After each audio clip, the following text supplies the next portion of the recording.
Hi everyone, today we will talk about how to fix or how to solve the problem of mute notifications on the application of Discord. We go to settings. In this page we click on apps, default apps, app settings.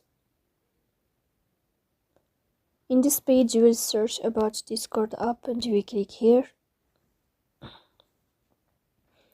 In this page of app info, you will click on first stop and you will click OK. Here you will enter to the window of storage. Then we click on clear cache, but pay attention, don't click clear data because that can delete your account. Here we go to Play Store. We search about the application of Discord. If you find update here, then you can update your app.